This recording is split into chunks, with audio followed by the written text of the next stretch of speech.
부경무화문을 계속 공부하고 있습니다.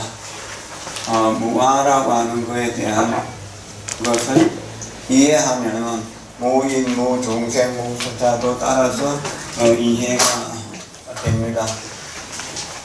나라고 하는 것,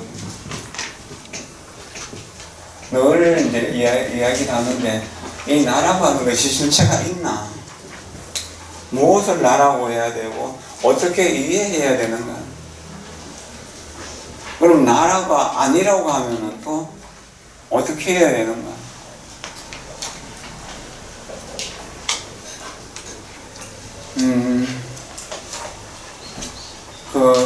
우리나라에 있는 흙을 한 100톤쯤 비행기로 싣고 저 인도에다 갖다 놓는다면은 우리나라 흙은 100톤이 줄어들었죠.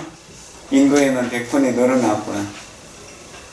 그러나 지구로 보면은 지구의 무게를 달면은 같을까요, 다를까요? 지구의 무게는 같죠. 똑같죠. 그런 지구가 나이고 내가 지구의 세포라고 한다면은 지구가 결국 나하고 내 생각 속에 있는 거잖아요. 따로 있는 것이 아니잖아요. 우주도 마찬가지고 우주도 우리 생각 속에 있는 것, 우리 마음 속에 있는 것이다. 실제로 있는 것이 아니다는 겁니다. 만약 오늘 지금 눈을 감고 죽는다면요, 지구가 내한테 있을까요, 없을까요?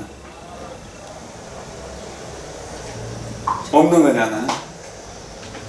이걸 가지고 이제 사람들이 지구는 영원한가 영원하지 않은가, 생명은 영원한가 영원하지 않은가, 지금 여기에서 내가 인식하는 순간에만 그것이 존재한다는, 존재한다는 사실을 아는 것이 존재라는 이야기입니다. 이런 부분들이 불교가 어려운 이유입니다. 오늘 여러분들이 지금 이 법당에 모였잖아요. 그럼 여러분들 집에는 여러분들 없어요. 그렇죠? 그러나 이 지구로 보면 이동이 있나요, 없나요? 이동이 없죠? 그럼 근본으로 본다는 건 지구 전체를 하나로 보는 것, 혹은 우주 전체를 하나로 보는 것. 그럴 때 개체인 나는 존재할 수가 없다는 겁니다. 물에 대한 비유, 공기에 대한 비유, 흙에 대한 비유, 태양에 대한 비유는 늘 해왔잖아요. 그리고 또 지구의 세포인 우리의 세포인 우리 백조나 되는 세포, 뭐 그런 이야기들. 그 하나의 생명체, 작은 나를 이루고 있는 100조분의 1인 한 세포 속에 나의 모든 정보가, 지구의 모든 정보가, 우주의 모든 정보가 다 들어있다는 거예요. 그렇게 각각은 다 다른 모습으로 보여요. 산에 얼마나 많은 나무들과 풀들과 돌들이 있습니까? 다 다른 모습이죠. 그러나 우주를 하나로 본다면 다른 모습이 있나요? 없죠. 결국 그 모든 것이 내 인식 속에서만 있는 것이다. 그래서 삼계가 유심이고 만법이 유식이라고 그렇게 말을 합니다. 우주를 우리가 삼계라고 이야기하는 거죠. 이게 삼계가 오직 우리 인식뿐이다. 유심, 오직 마음이 만들어낸 것이다. 일체유의법, 일체유심조라고 하잖아요. 이 유심이에요. 유심조예요. 삼계가 유심으로 만들어진 것이다. 그럼 삼계에 존재하는 모든 생명체의 살아가는 법, 잘났다, 못났다, 이렇게 해야 된다, 저렇게 해야 된다고 하는 그런 것이 만법이라고 이야기를 하는데, 만법은 온갖 모든 법칙이죠. 오직 우리들의 인식에만 있는 것이다.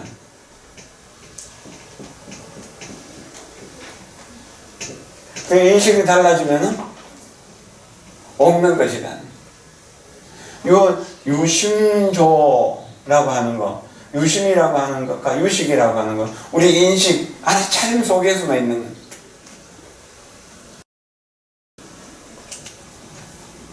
그런데 우리가 지금 알고 있는 것들이 대체적으로 잘못된 알미이기 때문에, 잘못된 알은 여러 가지 고통을 만들어내는 원인일 뿐이다.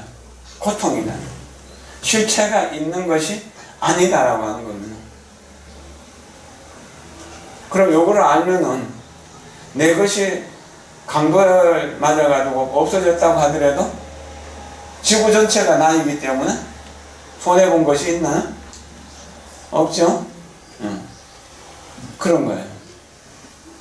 그리고 비가 억수로 내려가지고 여기 물이 많아지고 어떤 곳에는 또 가물어가지고 곡식이 다 타들어가지만 우주로 볼 때는 더하는 거 덜하는 게 있나 없나요? 없죠? 그럼 여기서 무아라고 하는 말은 우주적인 아로 살아간다는 얘기입니다. 둘로 나눌 수 없는 나로 살아간다.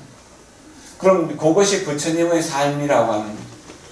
그럼 중생의 삶은 뭡니까? 너는 너, 나는 나. 네가 내한테 인상을 쓰고 눈치를 주니까 나는 너를 미워하고 원망한다. 그럴 때 어떻게 됩니까? 괴로움이라고 하는 게 만들어지죠. 서로 미움과 원망, 화를 낸다든지 혹은 욕심을 낸다든지 그럴 때 우리에게, 나에게 조금 이익되는 것은 남들에게 손해가 되는 것이고 고통을 주는 것이잖아요. 근데 그것이 그냥 나는 영원히 그 사람을 부려먹고 그 사람을 손해 끼치면서 계속 부자로 살 수 있을까요? 아니죠. 다시 내가 가난해지고 그 사람 또 부자가 되는 거예요. 그랬을 때 내가 또한 억압당하게 되고 무시당하게 되고 그런 게 반복되는 것이 중생의 삶이다. 그러나 너는 내 마음속에 있고 나는 네 마음속에 있기 때문에 너를 행복하게 해주는 것이 내가 행복한 일이야 라고 하는 것에 대한 확신을 가지면 어떻게 되나? 그때는 손해봤다, 이익봤다, 기분이 좋다, 나쁘다, 밉다, 사랑스럽다 하는 그런 게 없죠. 저게 평등해지잖아요. 요즘 이제 평등이라고 하는 말에 대한 오해들이 많이 있어요. 가령요, 부자들은 다 도둑질 해가지고, 농민들이나 서민들을 착취해가지고 부자가 된 거라고 그렇게 보는 경향들이. 그래서 부자들의 재산을 전부 빼앗아가지고 가난한 사람들에게 똑같이 나눠주자고 하는 이런 정책들이 일어나고 있는데 이게 가능할까요? 가령요, 저 산을 까뭉개갖고 골짜기를 메우고 바다를 메우고 그래가지고 아주 평평한 이 대지를 만들면 우리가 행복해질까요? 학의 다리를 잘라갖고 뱁새에다가 이어주고 몸집이 작은 조그만 생쥐나 이런 작은 짐승들은 저기 코끼리 몸을 잘라가지고 버텨서 이제 좀 더 크게 만들어준다면은 우리가 행복할까요? 그게 평등일까요?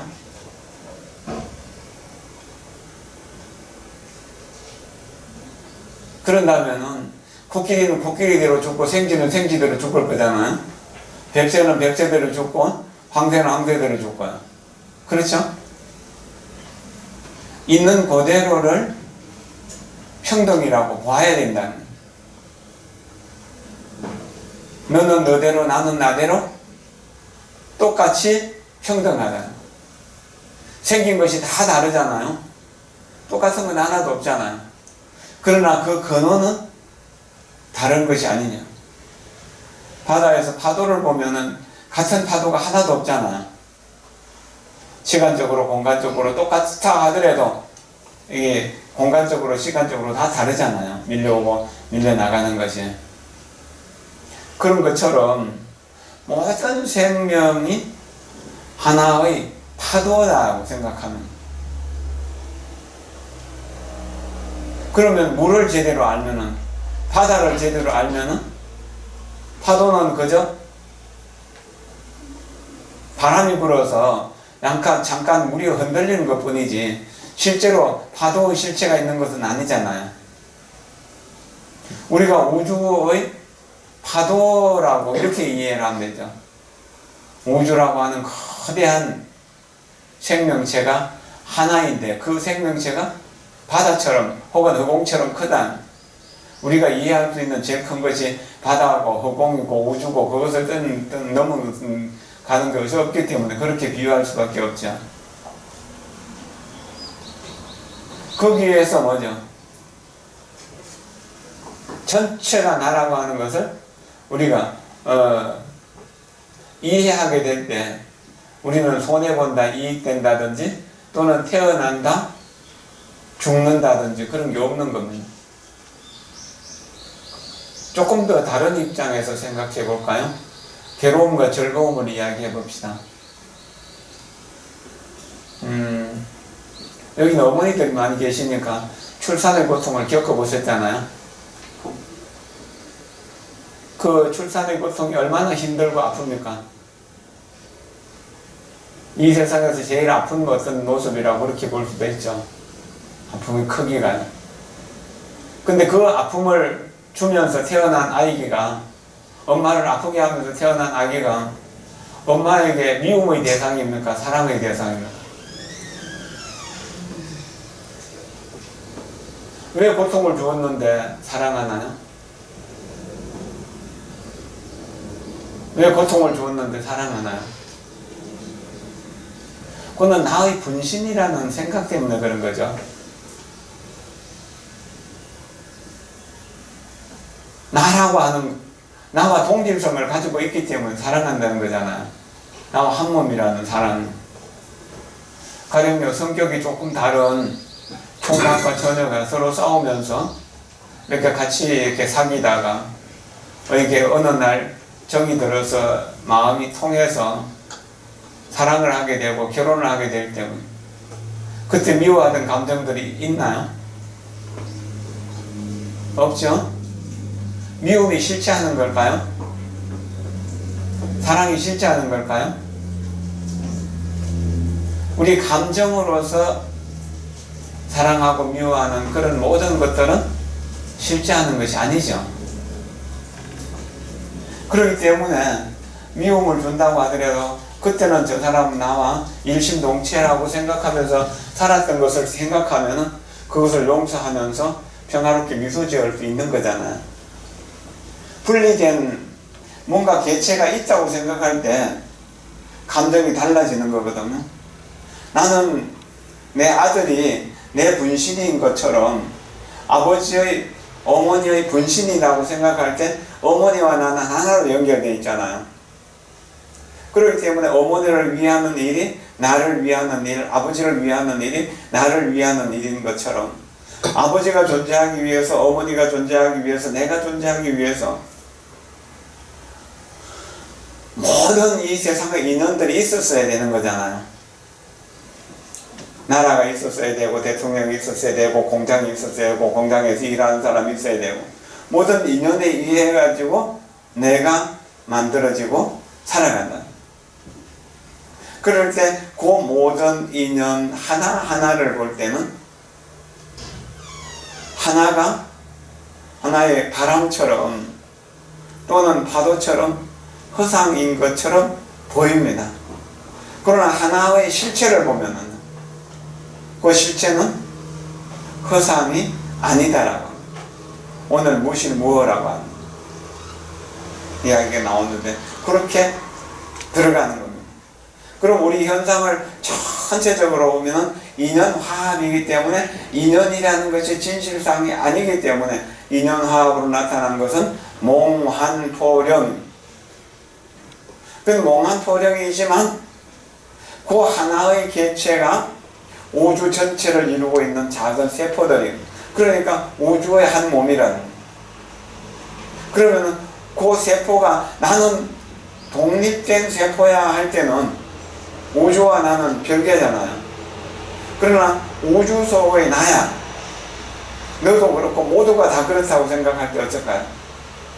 그럼 모두가 한 덩어리라고 생각하기 때문에 서로를 미워하거나 원망하거나 나눌 수가 없는 거예요.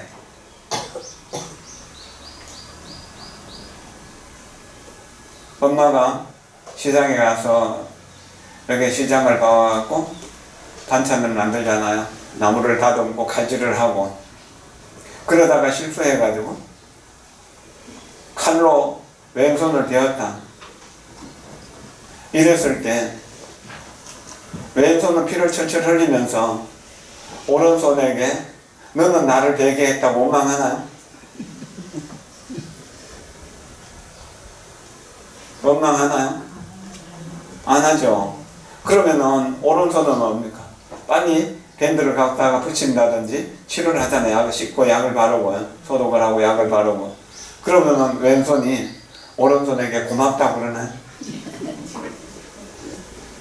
내가 너를 치료해 줬으니까 넌 나에게 고마워해 하고 오른손이 왼손에게 그렇게 말하나요? 왜 그런가요? 한 놈이기 때문에.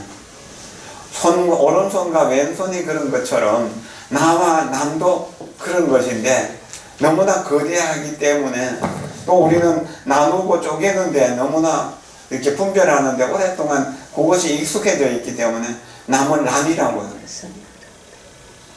그런데 여기에서 자꾸 이제 가정에서만 생각해 봅시다. 어머니나 혹은 아버지가 자식을 위해서 또는 부모를 위해서 많이 희생하면서 살잖아요.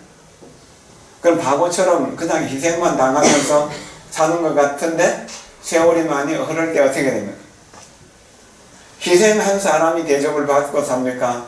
아니면 그냥 가족들 내몰라라 하고 밖으로만 떠돌면서 사치하고 낭비하던 사람이 나중에 대접을 받나요? 자기만을 위해서 자기의 즐거움만을 위해서 살았던 엄마와 가족을 위해서 많이 희생했던 엄마 누가 되죠? 제대로 산 사람인가요?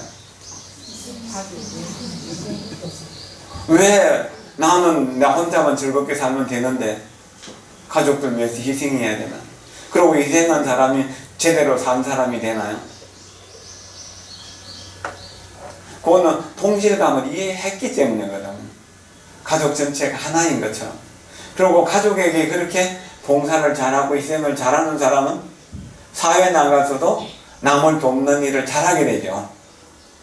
이게 그 사람이 사회의 문제를 해결하면서 사는 거예요. 그럼 그 사람 몸은 좀 피곤하겠죠. 남보다 더 많이 움직이니까. 그러나 마음은 훨씬 더 가볍고 편해지는 거잖아요. 네, 그런 거예요. 그러면은 이것을 조금 더 넓히고 조금 더 넓히고 그러면은 가령 달라이라마 존자가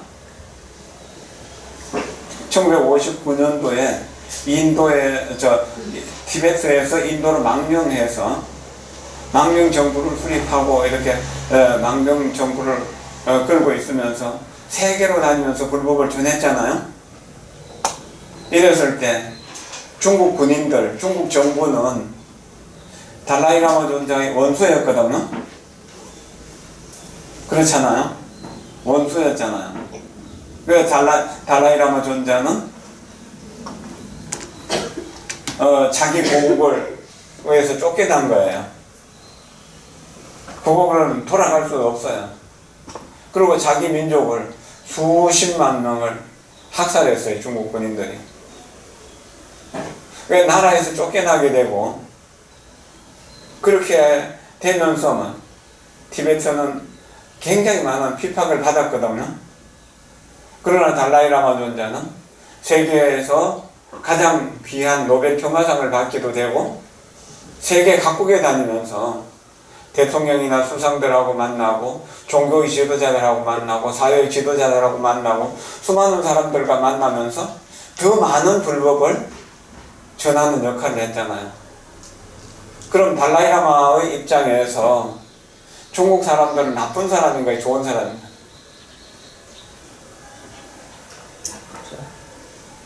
중국이 티베트를 점령하는 걸 보면은 나쁜 사람이거든요.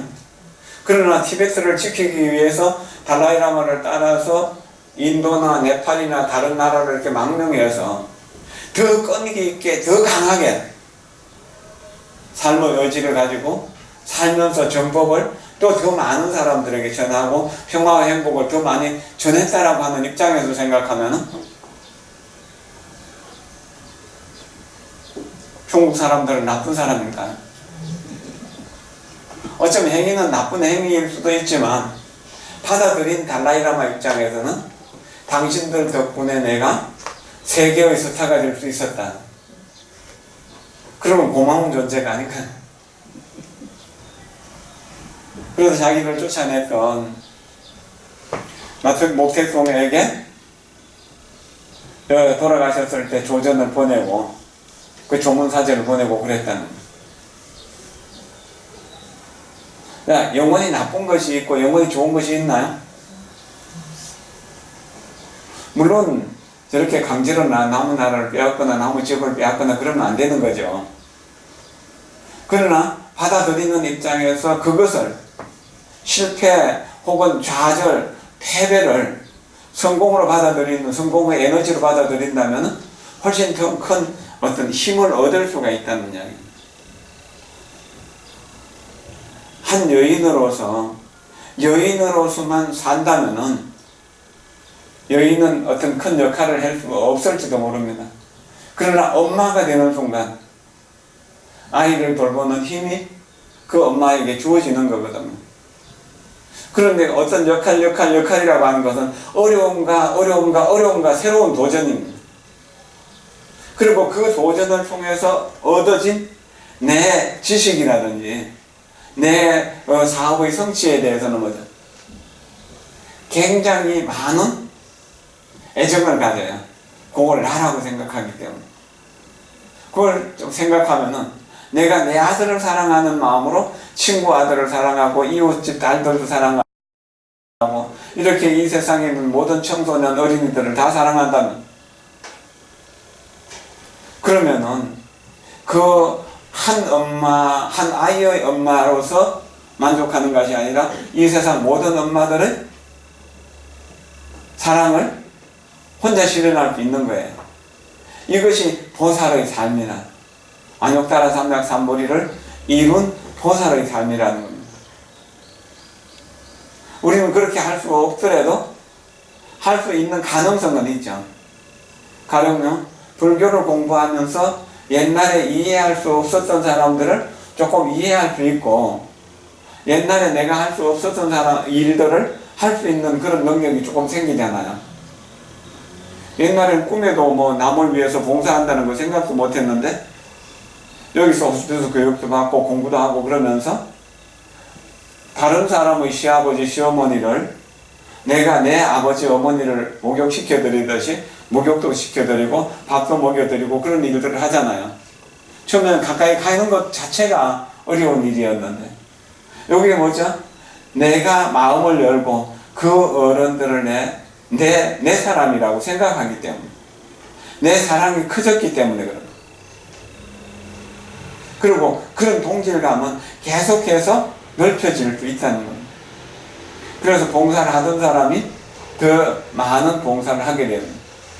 그것도 내 마음이 커지기 때문에 봉사를 할 수 있는 거지 내 마음이 커지지 않는다면 절대로 할 수 없는 거예요. 그리고 좀 더 사랑이 커지게 될 때 왼손을 다친 오른손을 왼손이 원망하지 않는 것처럼 티베트를 빼앗고 티베트에 있는 달라이라마를 쫓아냈던 중국 사람을 달라이라마 존자가 미워하지 않는 것처럼 그렇게 사랑할 수 있는 겁니다. 중국 사람과 티베트 사람을 나는 똑같이 사랑합니다. 그게 가능할까요? 지금은 불가능해요.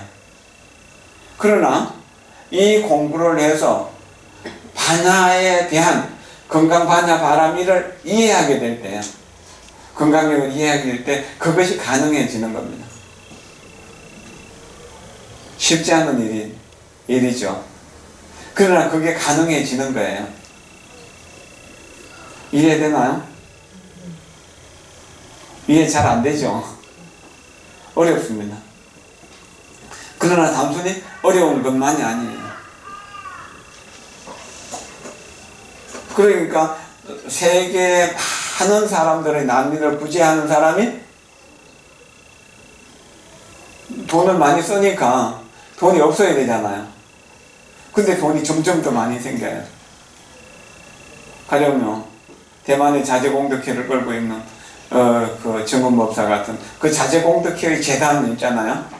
그 재단은 정말로 엄청난 한 나라를 움직이는 것보다 더 많은 재산을 가지고 있거든요. 그러니까 뭐냐, 저기압이 되면 고기압에서 바람이 불어와서 저기압을 다시 고기압으로 만들어주는 것처럼 그렇게 비우면 비울수록 채워지고 채워지는 거예요. 저는 저 개인의 삶에서도 그런 걸 많이 느껴요. 돈을 모아가지고 어떤 일을 하려고 하면은 할 수가 없는데요. 그냥 이렇게 베풀다 보면 자연스럽게 거기 또 이루어지는 이치가 있어요. 보시에 대한 이야기가 건강경에 많이 나오는데, 그 현우경이라고 하는 경전에 비유경이라고도 하죠.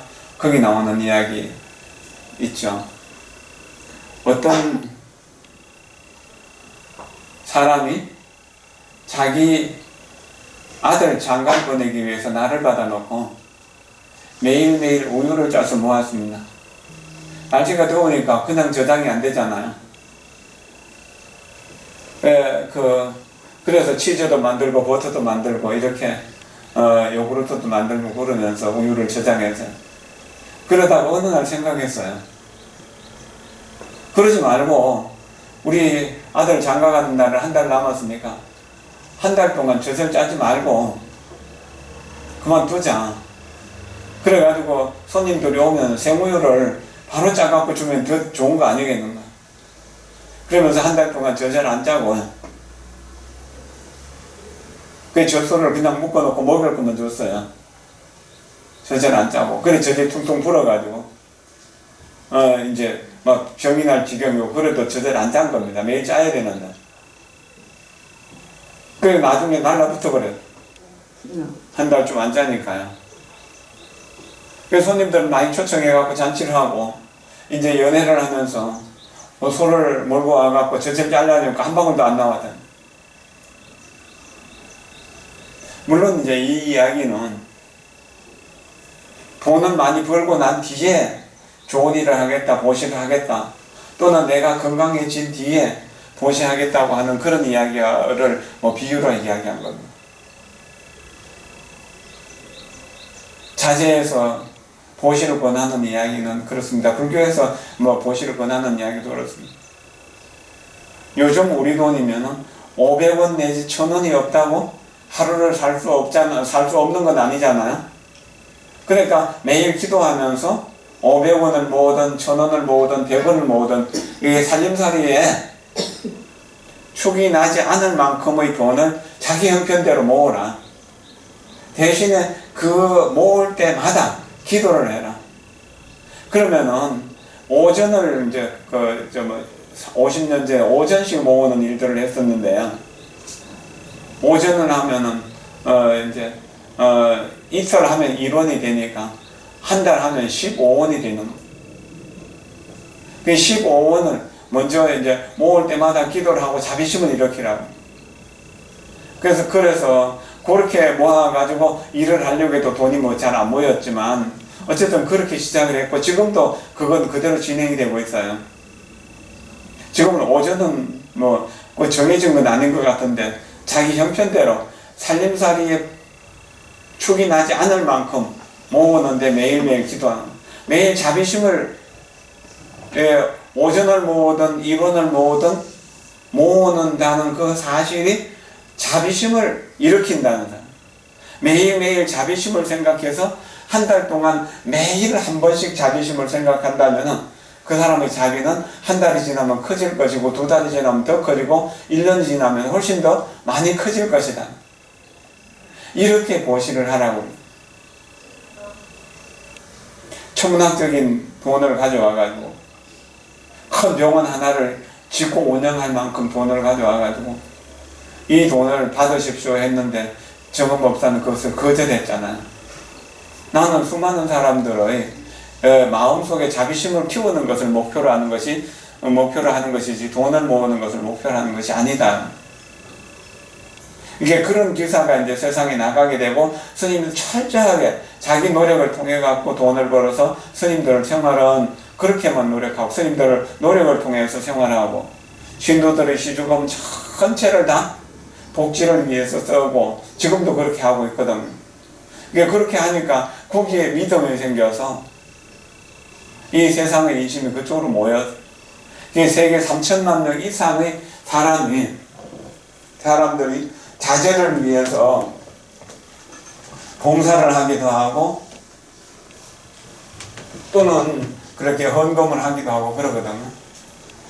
물론 이제 경제력이 있는 사람들이 뭐 큰 돈을 내는 사람들도 있죠. 그러나 보통 사람들은 그렇게 한다는 거예요. 그렇게 하면서 돈을 많이 낸 사람이나 돈을 적게 낸 사람 차별하지 않는다는 거예요.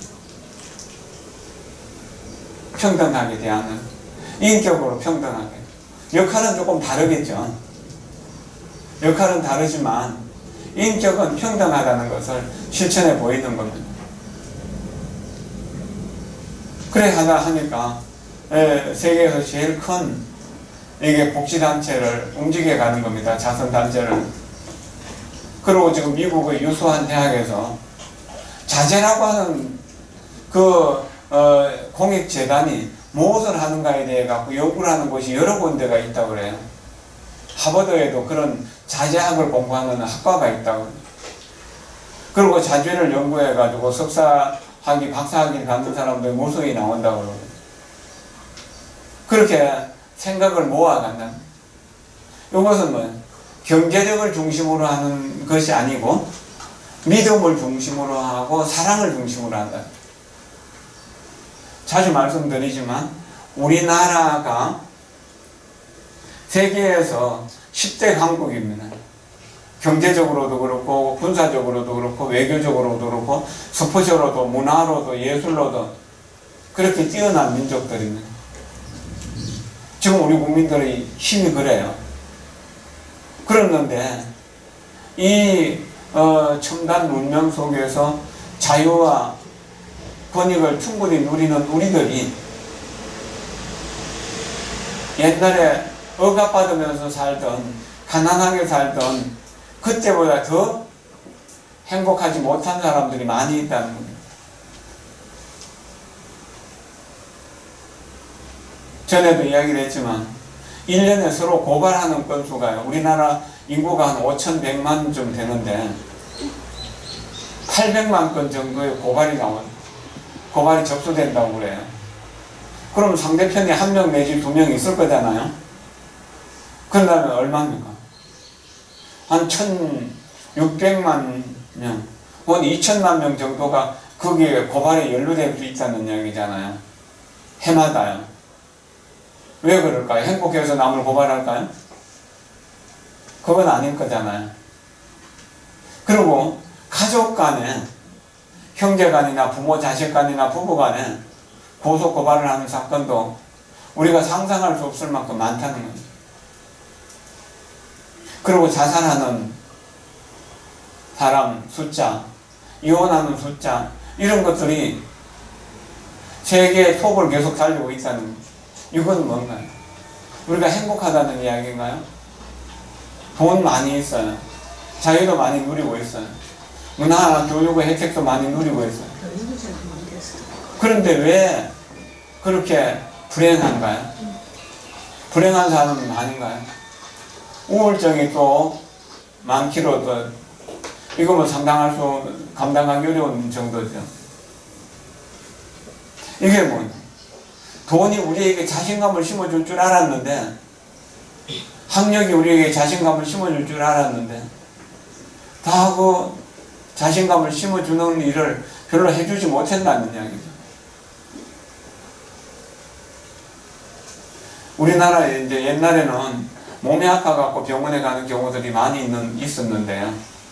그래서 뭐 이렇게 그 정형외과 같은 데가 돈을 많이 벌었거든요. 근데 요즘은 얼굴 뜯어고치는 성형외과가 돈을 많이 번다고 그래요. 그건 뭐죠? 자기 몸매에 대해서, 자기 얼굴에 대해서 자신감이 없기 때문에 그런 거예요. 그리고 다이어트 비용이 국가 전체적으로 보면 상상도 할 수 없을 만큼 그렇게 큰 경제력을 그쪽에 쓴다는 거죠. 이게 뭔가 지나치게 많이 먹기 때문에 그런 것이기도 하고, 또는 많이 알고 많이 가졌음에도 불구하고 자신감이 없기 때문에 돈의 여유가 조금 있으면 성형외과를 가거나 그런 경우입니다. 어떤 이는 성형외과를 가야 되는데 돈이 많이 없으니까 좀 싼 데로 갔다가 그 수술이 잘못돼가지고 그 사람들이 평생 사람을 구실 제대로 못하다가 죽었던 사람들도 있고, 성형외과 가서 수술하다가 또 병실에 일어나 죽는 그런 경우들도 많이 있거든요.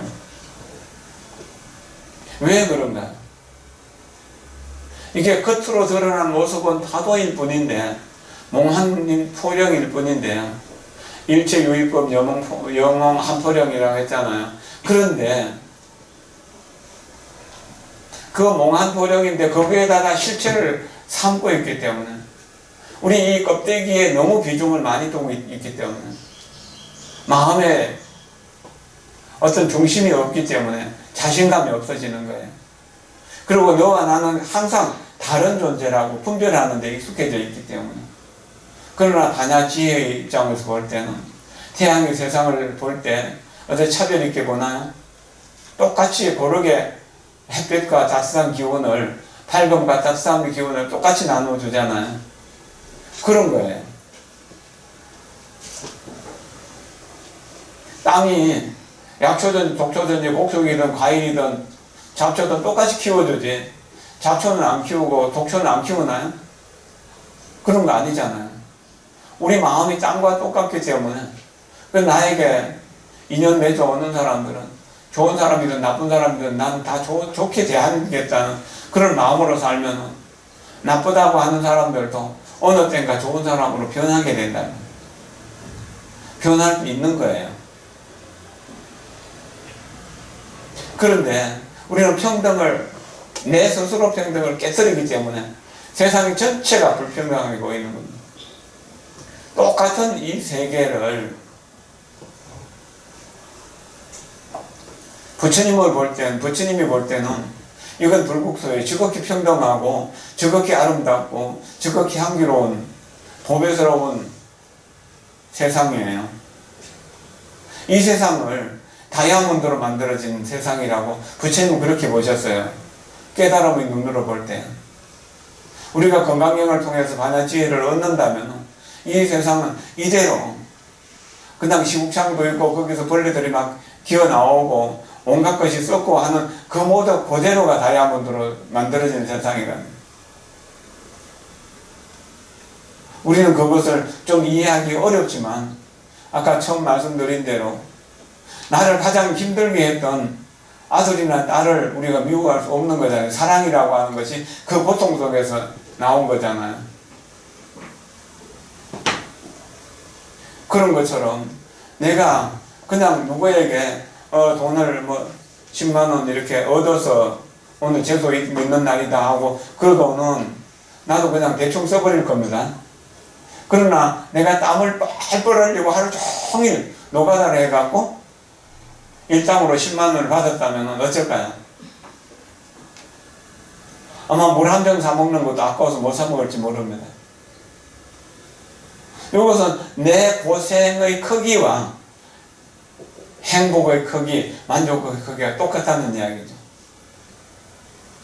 그런데 요즘 이제 우리나라가 여러 가지 불안의 요인들이 많이 있는 이유는 뭡니까?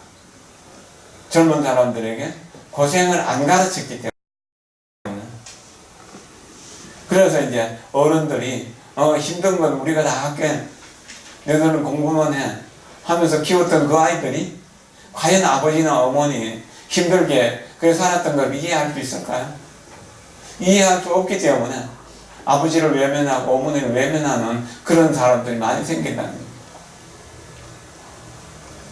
그러니까 아이들에게 기회가 될 때 아주 자연스럽게 편안하게 아이에게 부담되지 않게 아이를 키울 때, 내가 너를 낳아서 키울 때 아버지와 내가 엄마가 어떻게 고생을 하면서 살았는가에 대해서 가끔 이야기해 줄 필요도 있고, 그리고 힘들게 사는 모습을 체험할 수 있는 그런 기회를 주는 것도 좋은 교육이 되고 교훈이 될 수 있을 거예요. 여담이 조금 길었습니다. 어쨌든 있는 그대로를 행복의 세계라고 봐야 되지, 행복의 세계가 다른 곳에 따로 있다라고 생각하면은 영원히 만나기가 어렵다라고 그렇게 이해를 해야 됩니다.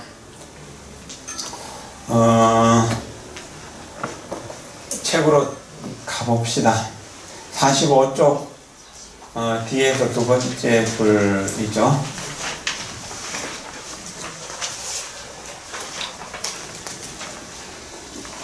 아까 이야기했던 그 앞에 부분 연등부 이야기를 생각해 봅시다. 그 연등부처님 시대에 선혜라는 스님이 수행자가 그 연꽃을 사가지고 부처님께 연등부처님께 봉양을 하고, 그리고 연등부처님이 지나가는 자리에 옷을 벗어가지고 진흙을 덮었고, 그래도 그 진흙이 다 안 덮이니까 그 긴 머리카락을 풀어가지고 진흙을 덮고 그 자기 머리카락을 밟고 지나가라고 했던 그런 인연들이 있고, 그런 그 신심을 보면서 연등부처님이 그 선혜라고 하는 수행자에게 너는 미래 무소급송한 수행자로서 거듭 태어날 것이다. 그리고 마지막에는 서가모니라고 하는 이름으로 사바세계라고 하는 곳에서 부처가 될 것이다 라고 수기를 해주신 겁니다. 그런데 여기 건강경에서는 뭐라고? 내가 수기를 받은 일이 있느냐? 그랬을 때 수보리가 부처님이 뜻을 알기 때문에 아닙니다 라고 했잖아요. 그리고 부처님이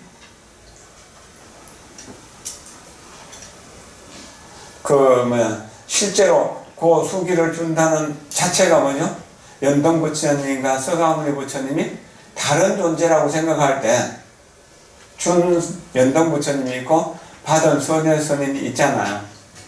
그러나 원래가 한 몸일 경우에 준 일이 있나요, 없나요? 없죠? 자, 기독교인들로 인해서 우리가 스트레스를 받는 일들이 가끔 있습니다. 근데 이 이치를 알면 우리 스트레스 받을 일이 없어요. 저때 이 아무개가 장로 이 아무개가 대통령이 되었을 때, 또 서울시장이 되었을 때 서울시를 하느님께 봉헌한다, 그런 날들을 하고 다녔습니다. 그리고 교회 가면 목사들이 그렇게 하라고, 또 그렇게 기도해서 그렇게 기도하라고 시키기 때문에 하기도 했죠. 어쨌든 그렇게 했어요. 근데 서울시를 하느님께 봉헌할 수 있는 것인가요? 자, 기독교 논리로 봅시다. 이 세상은 누가 창조했나요? 하느님이 창조했죠. 그럼 서울시는 이명박이 창조한 건가요? 아니죠. 하느님의 것을 하느님에게 드린다는 말은 맞는 건가요? 맞는 이야기인가요? 이미 하느님의 창조를 부정한 이야기가 되어버리는 거예요. 그렇게 이야기하는 우리는 그 이 장로에 대해서 미워하는 마음을 내는 것이 아니라 어리석다라고 불쌍히 여겨야 될 대상이 아닌가요? 대한민국을 하느님에게 봉헌한다고 하면 봉헌이 되는 건가요? 불국토를 만들기 위해서 우리 사랑을 넓혀간다면 그건 가능한 일이겠죠. 모든 사람들이 예수님의 사랑 혹은 부처님의 자비심을 통해 가지고 다 행복하게 산다고 살게 된다면 그거는 하느님의 세상이 넓어지는 것이고 부처님의 세상이 넓어지는 거잖아요. 그러나 땅을 하느님께 봉헌한다 혹은 돈을 얼마를 헌금했기 때문에 그 사람 위대하다고 하는 것은 결국 원래 부처님의 것인데 부처님께 드리는 것이고 원래 하나님의 것인데 하나님께 드리는 것이 전혀 안 맞는 이야기거든요. 그리고 우리 역시 하느님, 기독교인의 입장에서 생각한다면 우리 모두가 다 하느님의 피조물이잖아요. 근데 피조물이 어떻게 하느님의 세계를 하느님께 드릴 수 있나요? 불가능한 일이죠. 부처님 입장에서 생각하는 거죠. 우리 모두가 다 부처님의 분신이다. 우주 전체가 부처님의 몸이거든요. 그래서 법계 신운이라고 그러고 불신 충만, 부처님의 몸이 충만하고 법계, 이 3개의 가득히 전체가 다 부처님의 몸이나. 그런데 우리가 이것을 부처님께 드린다는 말 자체도 안 맞는 이야기예요. 이게 진리의 입장인 겁니다. 이것을 생각하면서 뭐죠? 서울시를 하느님에게 봉헌한다는 이야기가 이치적으로 안 맞는 말이기 때문에 그것 때문에 화를 낼 이유가 없는 겁니다. 전에 목사들하고 이 기독교 신도들이 한 30만 명이 해운대에 모여가지고 범어사가 무너져라, 삼강사가 무너져라고 그런 이렇게 이제 통도사가 무너져라고 기도를 했다고. 자, 기도가 들어졌습니까? 그 기도가 들어질 수 있을까요? 아니죠. 요거는 이미 한 덩어리인 것을 나누고 쪼개놓은 그런 일이기 때문에 잘못된 거죠. 이치적으로 잘못된 거죠. 그렇게 될 리도 없고 그렇게 될 수도 없는 거죠. 그러니까 건강경을 공부하면서 남이라고 생각했던 남들이 점점 나로 들어온다는 거예요. 그래서 우주 전체가 다 내 안에 있는 것이고 나 역시 우주 안에 있는 것이다. 우주와 내가 분리된 존재가 아니다. 나누고 쪼갤 수 있는 것은 아무것도 없다. 독립적으로 존재할 수 있는 것은 아무것도 없다라고 하는 그것을 이해한다면 모두를 위해서 사랑을 할 수 있어진다는 겁니다.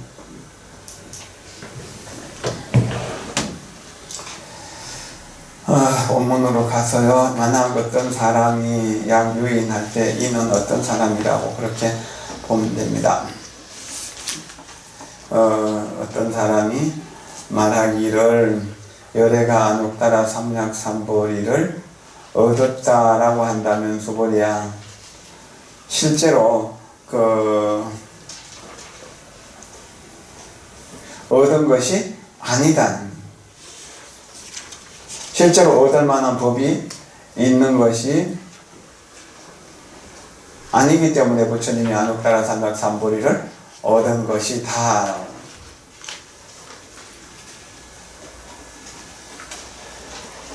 그게 실로 어떤 법이 있는 것이 아니다.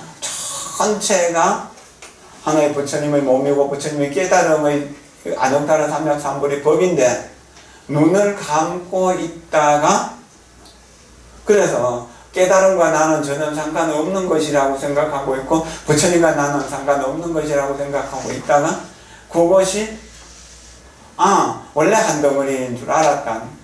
그러니까 중생을 제도했다는 것도 안옥따라 삼약삼보리 법을 얻었다는 것도 부처가 되었다는 것도 수기를 받았다는 것도 진리의 입장에서는 맞지 않는 이야기라는 거예요. 그러니까 그 다음은 뭐라고 그럽니까? 소보리야, 열애가 얻은 바 안옥따라 삼약삼보리는 이 가운데는 실다움도 없고 헛됨도 없느니라. 여기 이제 오늘 공부해야 될 가장 중요한 대목일 수도 있고 금강경 전체의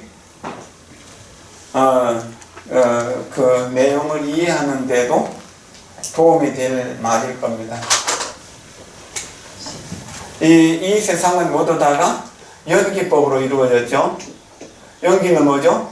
바람이 불어서 파도가 치는 것, 그런 것. 그럼 바람이 잠자니까 파도는 잠잠해지는 것.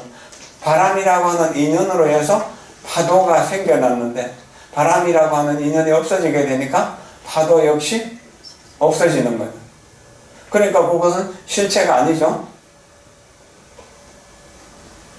그러니까 무실이란 실이 없는 겁니다. 연기법에는요.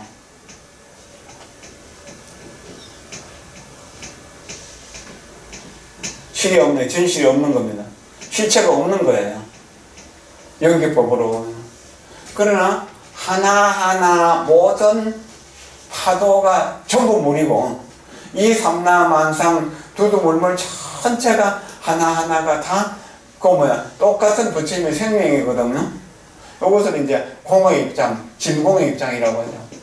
실제의 입장, 진성이라고도 이야기하고 진공의 입장. 이게 연기가 실이 아니기 때문에 허잖아요. 그러나 허인가 진공에서 볼 땐 이거는 무허다. 허가 없다는 겁니다. 허가 아니다는 거. 요거 무실이라고 할 때는 연기법의 입장, 삼라만상이 벌어진 입장이에요. 근데 삼라만상 전체가, 우주 전체가 하나의 생명이라고 볼 때 뭐죠? 허가 없다는, 그 하나하나가 전부 다 실이라는 이야기입니다. 요것은 우리가 이제 참 이해하기가 어려운데요.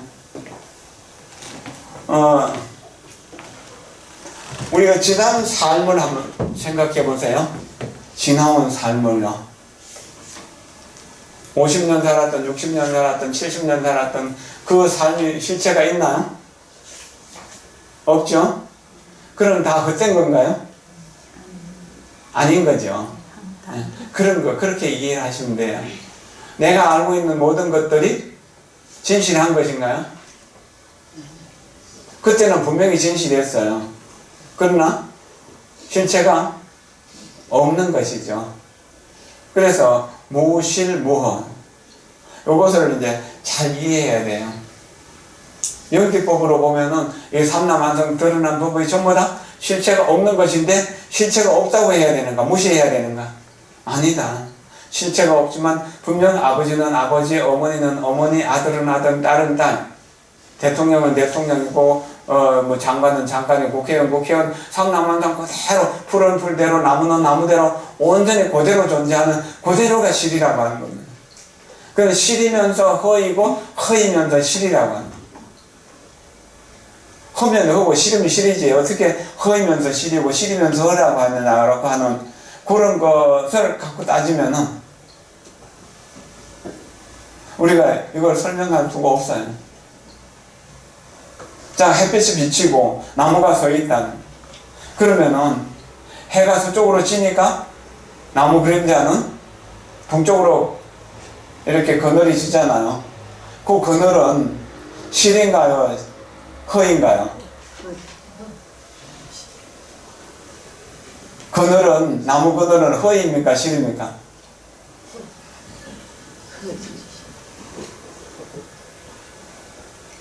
그걸 허라고 할 수 있나요?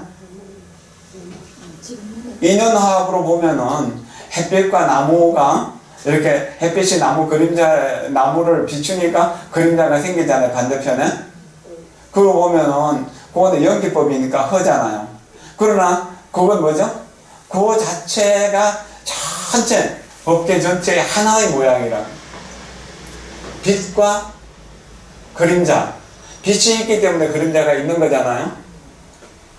그럼 빛은 실인가요? 다 허지요. 그러나 우주 전체가 전부 다 뭡니까? 하나의 불신, 하나의 진리의 입장에서 볼 때는 허가 아니라는 이야기입니다. 그래서 그림자를 보고 깨닫기도 하고 메아리를 들으면서 깨닫기도 하는 겁니다. 지금 우리가 이렇게 살아요. 이렇게 모여서 이야기하는 것도 허이면서 실이다. 실도 아니고 허도 아니나. 여기 어떤 알맹이가 있나요? 실이 없는 거죠. 그러나 우리 생명 하나하나가 다 거대한 우주의 작은 세포로서 우주 전체를 또 포용하는 그러한 능력을 가지고 있는 겁니다.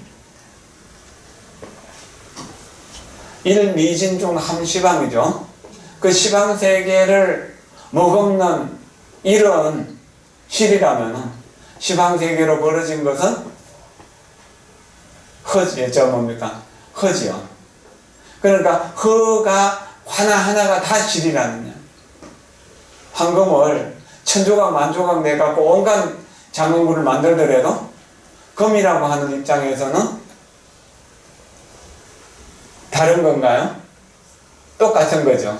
그러나 금으로 만든 여러 가지 모양으로 보면은 가락지나 팔찌나 또는 목걸이나 또는 코끼리나 호랑이나 온갖 그 금을 갖고 만든다고 하더라도 모양은 다 다르지만 금이라고 하는 입장은 똑같죠.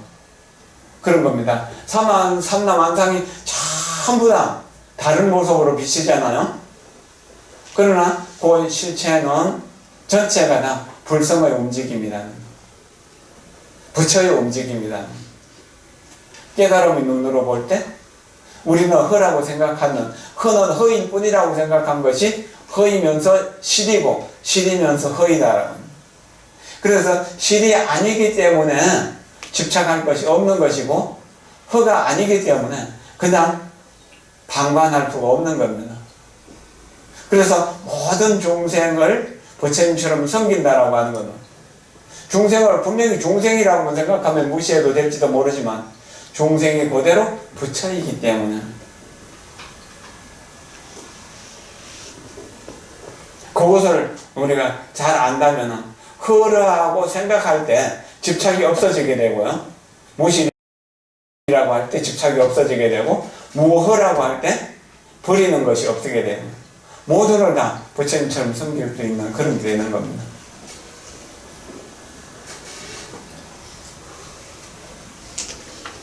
육조스님 말씀 조금 들어보죠. 부처님께서 말씀하시되 실로 얻을 바 없는 마음으로 보리를 얻었음이니 얻을 바의 마음이 나지 않으므로 보리를 얻음이니라. 이 마음을 떠난 이후에 다시 보리를 가히 얻을 수 없으므로 쉴다움이 없다고 말하며 소득심이 고요해지면은 모든 지혜가 본래 있으며 만행이 다 원만히 갖추어져서 하나의 특성을 쓰되 조금도 부족함이 없으므로 헛됨이 없다고 하느니라. 그러니까 무허라고 이야기할 때는 모든 존재를 실로 보는 거예요. 무실이라고 할 때 모든 존재를 인연하고 허라고 보는 거예요. 그래서 우리가 이제 잘못 이해하게 되면 수행할 필요도 없는 것이고 공덕을 지을 필요도 복덕을 지을 필요도 없는 것이다. 보살 만행이 필요 없는 것이다. 영영연선수다가 저 만행 만 가지 선한 행을 하는 것이 부처를 이루는 비결이라고 그렇게 이야기를 하는 말이 전부 헛된 말이 되어버려요. 거기서 이제 여러 가지 질문들을 하면서 그렇게 답을 해 나가고 있거든. 무실무호에 대해서 계속 그렇게 이야기해 나가고 있는 겁니다. 그 만행 하나하나가 금조각 하나하나를 모아서 부처를 만들어가는 것과 똑같다는 거예요. 수많은 퍼즐의 그 작은 조각조각들이 모여가지고 한 그림이 완성되는 것과 같은. 근데 그건 설명하자면 그렇지만 실제로는 이 거대한 우주 그대로가 우리 본성이고 자성이라는 이야기입니다. 그 근원이 부처로 더불어 조금도 다르지 않다는. 그때는 거대한 하나의 부처의 덩어리일 뿐이라는. 덩어리라는 말 자체도 또한 어폐가 있는 말일 수가 있는 것이고요.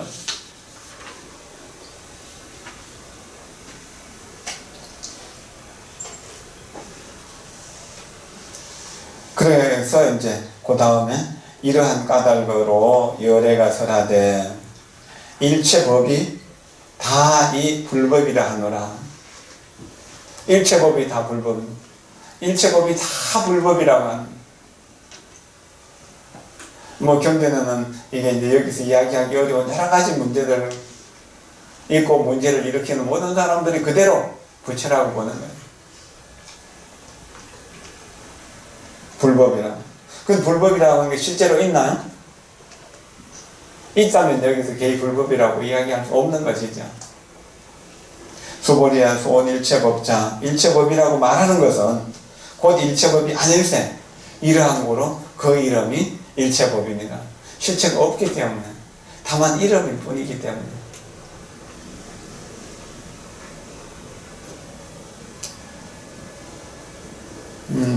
그 다음에 비유가 나오죠. 수보리야 비유하건대 어떤 사람의 몸이 장대하다, 아주 크다고 하다, 큰 것과 같은 것이다. 수보리가 말씀하시되 세존이셔 여호와께서 설한 인신장대, 사람의 몸이 장대, 길고 큰 것은 곧 큰 몸이 아니기 때문에 이 이름을 큰 몸이라고 합니다. 가령요 체중이 40kg도 나갈뚱말뚱하는 아주 작은 왜소한 사람이 있고, 또 키도 150cm 뭐 정도 되는 그런 사람 보면 작다고 이야기를 하죠. 근데 그 사람의 정신세계와 그보다 한 100배 정도 큰, 한 400kg 나가는 사람도, 400kg 넘게 나가는 사람도 있다고 그래요. 그 사람의 정신세계는 그 무게가 똑같은가요? 다른가요? 다릅니까? 정신세계가요? 똑같죠. 그러니까 아주 작은 사람도 큰 지혜를 발휘할 수 있고, 큰 사람, 덩치가 큰 사람도 그런 지혜가 전혀 안 나오는 경우도 있죠. 그거 이제 우리 깨달음의 내용하고, 는 보면은, 현상으로 보면은 조금씩 다를 수가 있지만요. 그러나 머리가 크다고 머리가 좋은 건 아니잖아요. 몸이 크다고 힘이 센 건 아니잖아요. 다. 그리고 그 사람이 다 잘 사는 건 아니잖아요.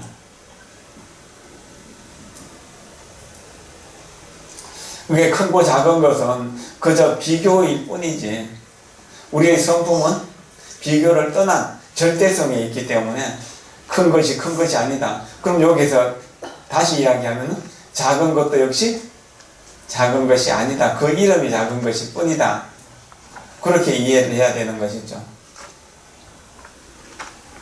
수보리야 보살도 또한 다시 이와 같아서 약작지어나되 만약 이렇게 이야기를 하되, 아당 멸도 무량 중생이라 하면은 내가 마땅히, 근데 세존께서 마땅히 이 무량 중생을 다 제도했다고 하면은 곧 보살이 아니다. 제도할 중생이 있고 제도하는 보살이 있다고 한다면은, 혹은 부처가 있다고 한다면은 그건 보살이 아니다. 부처가 아니다는 이야기. 거대한 하나의 그 검덩어리를 나누어 가지고 다시 그게 진흙에 묻어뒀다가 꺼내가지고 진흙을 털면은 그게 그대로 금이잖아요. 그렇다고 금이 새로 생겨난 건가요? 그건 아니죠. 일본의 그 어떤 골동품을 연구하는 학자가 발굴하는 데마다 자기가 가지고 있던 그 골동품 하나를 갖다가 남 몰래 묻어놓고 그걸 발굴했다고 그렇게 사기치고 했던 이야기가 있는데, 결국 중생을 제도했다는 것이 그런 사기와 똑같은 거예요. 진흙 속에 있는 황금이 황금으로 뭐 안 느껴지잖아요. 모르잖아요. 그럴 때 그건 진흙이라고 봤지만 진흙을 털어내니까 그대로 황금이다. 중생이라는 이름만 중생이지 원래 중생이라고 이름한 부처라는 이야기입니다.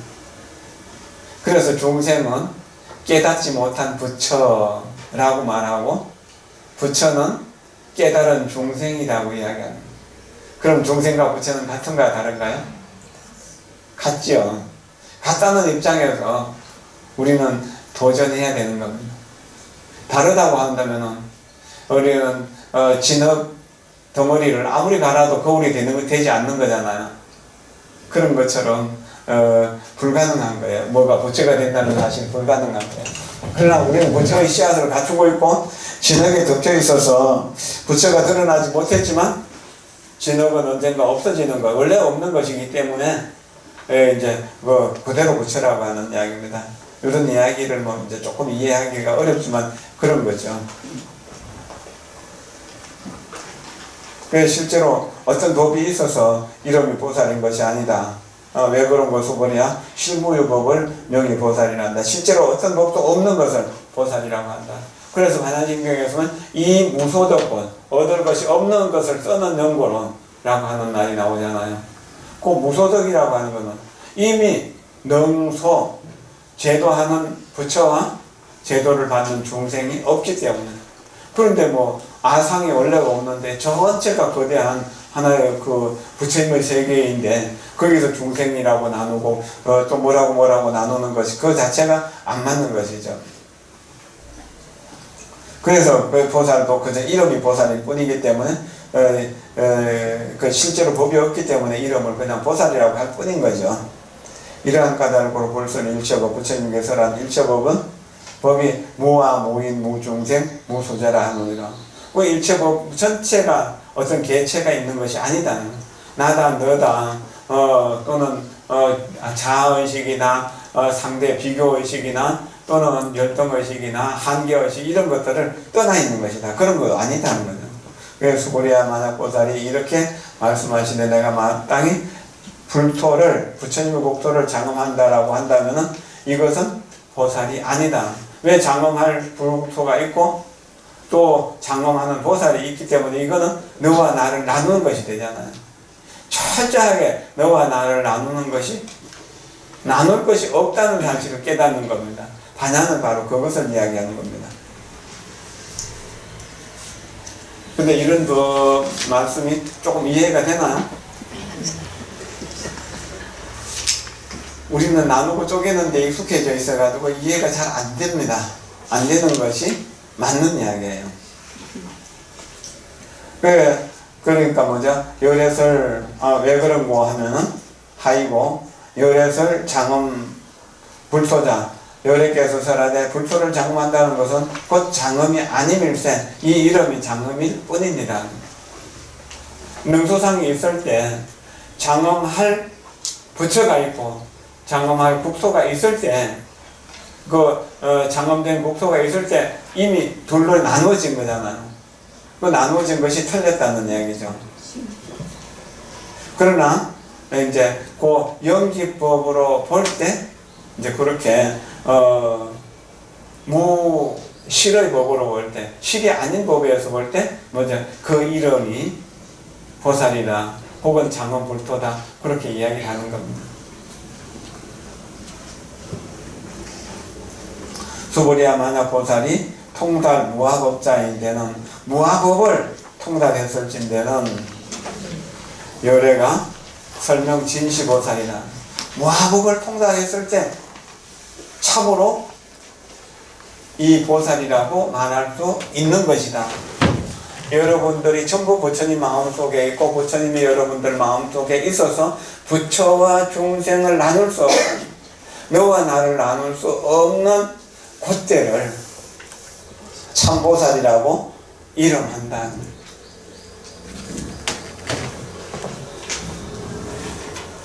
근데 우리가 나누는 데 익숙해가지고 조금만 불편한 것도 남을 미워하고 원망하고 그런 다음에 어떻게 되나요? 결국 아무것도 이룰 수 없는 것이죠.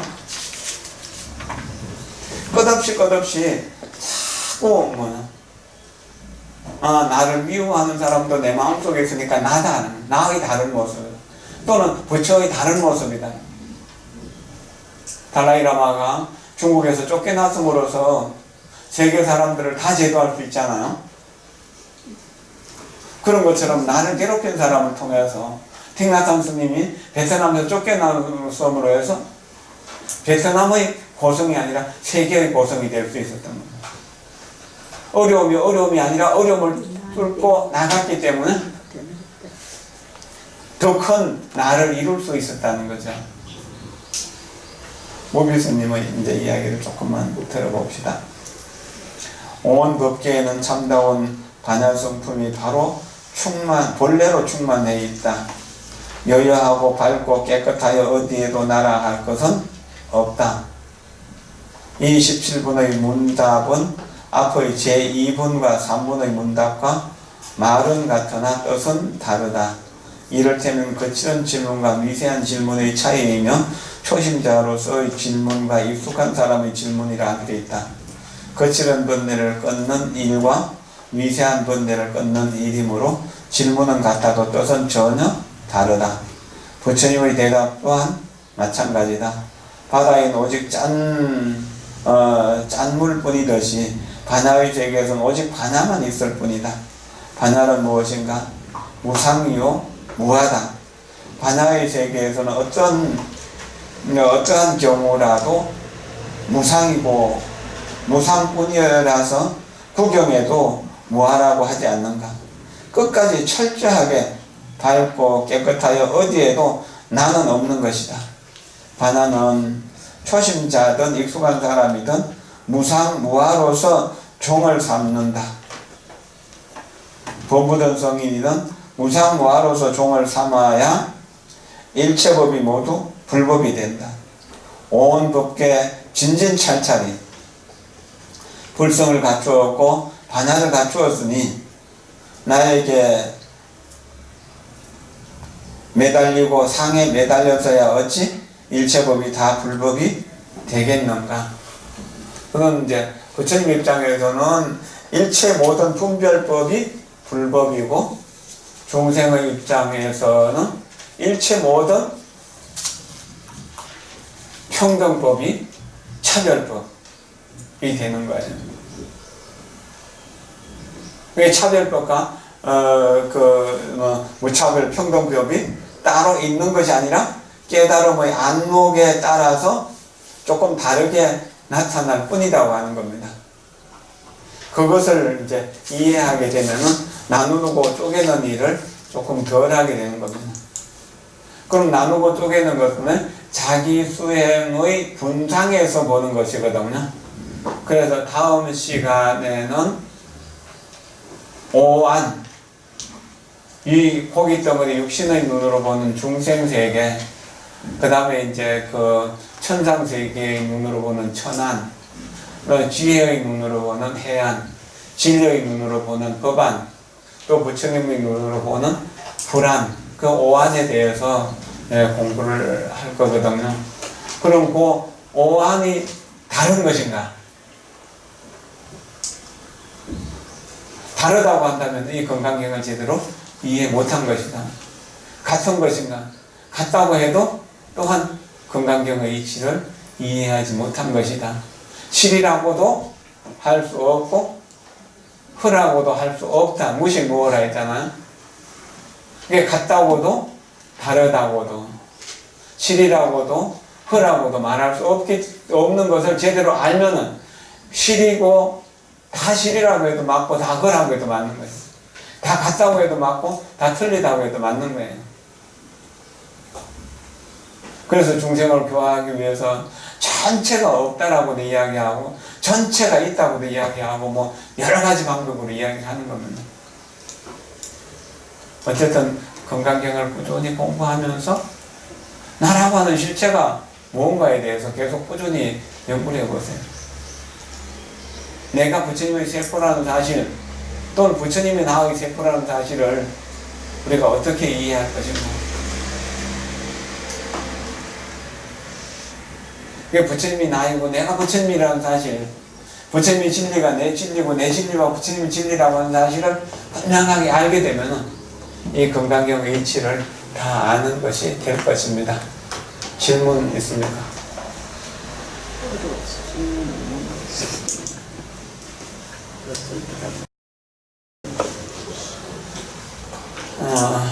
우리 인생을 이것이 진실이라고 이야기할 수 있나요? 한순간 이건 진실일 수가 있지만 다음에 다른 사람 눈으로 볼 때는 진실이 아닐 수도 있고 내 눈으로 보더라도 그때는 진실이라고 했는데 지금은 진실이 아닌 경우들이 너무 많잖아요. 그때 어릴 때는 크다고 본 것이 어른이 되고 나니까 별로 큰 것이 아니냐고요. 어느 때는 굉장히 아름답게 보였던 것이 어느 때는 별 볼 일 없이 보이는 거고 그렇잖아요. 그건 우리 견해의 차이일 뿐이지 실제로 크고 작고 깨끗하고 더럽고 오고 가고 생겨나고 소멸되고 하는 그런 것이 없다는 이야기입니다. 우리 견해, 근데 뒤에 이제 5가지 견해에 대해 갖고 공부하면서 그 18분에서 이제 그 한번 다시 또 공부해 봅시다. 오늘 마치도록 하죠. 사홍수원 합니다.